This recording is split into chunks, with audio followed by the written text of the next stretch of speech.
we're in for the most part, unless of course you're Lady Gaga, and then you're there on the end caps. But that's really the kind of state of the industry right now. Yeah, and I think going back just a little bit to what you said about this type of music coming back, we really think that it is, and we're very happy about it. And folks, whether you call it Buck Cherry or whether you call it Nelson, it still is the same kind of animal. But what Gunnar's saying is correct. You're going to be the consumer is going to have to be the one that kind of forces this stuff back into the limelight, because right now, as you said, Gunnar, we're basically consumers of what the mainstream media wants us to be. Well, in this instance, it's going to have to be a case of the tail wagging the dog. Once the dog hears from the tail and they say, listen, we want this, we will buy this. If you make it more available to us, believe me, the dog will provide it. It will happen. And I'm the type of person, you talked about having, and we're both relics for sure, Gunnar, but you talked about having the thing like the liner notes and the vinyl and so forth. It just seems like to me, and I know people think about a price thing. To me, it's more of a convenience thing, I think, because of iTunes, and I would be a liar if I said I didn't use iTunes, but and I do use it, but I will certainly go buy the record at Best Buy for $10 versus download it off of iTunes for $7.99 and have the things that you talked about, the liner notes and the physical product in front of me. And I think that that's something that we need to bring back in a big way. Well, I think so too. Well, look, there's a way of looking at it. You got to think about it. For an extra couple of bucks, you actually not only have the physical product in your hand that comes with liner notes and all that stuff and all that, but it gives you more options as far as putting this on your media. Let's say you have two iPods, an iPhone, and an iPad, laptop and 2 home computers. You can actually put all of this stuff on there anytime you want. I don't know how many times you've lost your iPhone, but man, that's happened to me a bunch. And dozens of times. And I've lost all my digital music. So at least if I have the physical CD, yeah, it's a pain in the butt, but I can just re-rip it. And that's what I like to do. Yeah.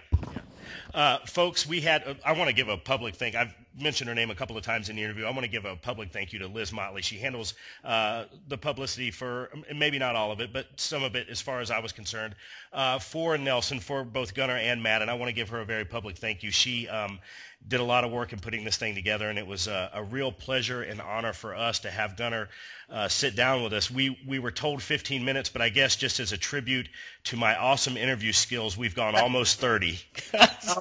No, that's incredible. And yeah, she's doing a great job. But I want to open this up to you. I'm working on another project right now that I'm really excited about. It's called Scrap Metal. And I don't know if you've heard about Scrap Metal or not, but you need to, and your listeners need to know about it. Okay? Scrap Metal is a band that comprises the top frontmen, the top lead singers from the biggest 80s hair bands all in one band. Mark Slaughter's involved, right, Gunnar? Mark Slaughter's my partner in this. So I've got Mark Slaughter, who's absolutely fantastic. It's a revolving door of frontmen, but we've got Mark Slaughter. We've got C.J. Snare from Firehouse is an alum. We've got Eric Martin from Mr. Big. We've got Jimmy Jameson from Survivor. We've got we've had Jolene Turner from Deep Purple. It's an ongoing fest, and what the listener gets and what the concert goer gets is a live version of their favorite 80s mixtape. We play nothing but the hits. All killer, no filler, 2 hours of the biggest hits from the 80s and early 90s, sung by the original lead singers. We all still give a damn. We all bring it when we play. And please keep in tune for that. It's really as much fun. We like to say it's as much fun as you can have with your clothes on. There you go. And Gunnar, I was going to hit on that as well, and didn't want to seem like I was putting it on the back burner. But is that something where dates might be released later this spring or this summer, or was that a one-off? Is that usually happen as a one-off at the Mohegan Sun? Now, what we have done is we've used the Mohegan Sun as the way to actually develop the concept, because the Mohegan Sun is such a great place to play. It's a great place not only to see a show, but to actually be an entertainer performing there. They're such pros. The sound men are amazing. The support staff are amazing. And it's honestly, I know it's a relatively small venue, but it plays like a much larger one. And it's a great way to kind of develop a show. And we've been doing 2 or 3 a year of Scrap Metal because it's an event, Rob. It takes a lot. If you can imagine, each one of these lead singers has their normal band that they tour with, their normal managers, egos, schedules, all of that stuff. My job as the alchemist of this is to, we're all buddies. We all get along. We all love doing the shows because they are so much fun. I mean, for me, honestly, just as a performer, you can get stuck in going out and doing the same set of yours. Like say I could go out and do the same Nelson set, and instead of incorporating a couple few songs in from every new record every now and again, it's basically the same old, and you can get bored as an entertainer. And it's kind of boring for an audience. But with scrap metal, it's different because the alums are different every time. So it keeps me on my toes as a guy who's, playing some of the guitar for this and, for the other guys in the band, because everybody, we're all playing our instruments. We don't have a backing band or anything like that. It keeps it fresh for us. So if I'm up on stage, I got to pinch myself. I'm listening to Jimmy freaking Jameson singing Eye of the Tiger. Right. Sounding exactly like the record. And we're playing, we don't take ourselves seriously, but we take the music seriously. So it's fierce. It sounds amazing. Yeah, yeah. So for a few minutes, you're in Survivor, the band that everybody grew up listening to and loved. Absolutely. I'm in Survivor, or I'm in Firehouse, or I'm in Warrant, or I'm in Slaughter, or I'm in Poison. You name it. I'm actually there for a second. And, man, it's just such a gas. It's so much fun. And we were just approached a couple of months back by the same guys who do this called Razor and Tie, and they do the Monster Ballads records. Mm-hmm. And we're actually talking in good faith right now about combining forces and really putting a real serious Monster Ballads live tour together featuring scrap metal.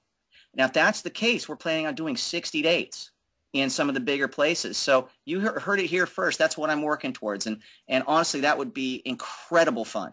Hey, we really appreciate the preview. And just to clarify, because I'm going to throw some dates out there for some folks, just to clarify, this show that's going on Saturday night, that's just the Nelson show, correct, Gunnar? That is a Nelson rock band show. We're going to play all of our hits from the past, and we might be talked into playing a couple from the new record.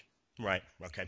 Folks, we are going to keep you abreast of everything, every move that Gunnar and Matt make. And certainly, as Gunnar alluded to, the scrap metal thing sounds like it's really taken off, and that's going to excite us as well. I want to throw some dates out here. Something that's real cool is Gunnar and Matt do a tribute to their father. It's an acoustic tribute, and we'll certainly clarify those dates along with Nelson. But they're going to be literally, Gunnar, all over the country here in the next little bit. They're going to be in Oklahoma on Friday, Connecticut, then California, then Wisconsin, on into the summer in Ohio. So we'll certainly keep you abreast of all those dates as they come about. And Gunnar, this was a real honor for me. We've been fans for a long time around here, and just want to tell you we really do appreciate the time, and we're going to keep our folks abreast of everything that's going on.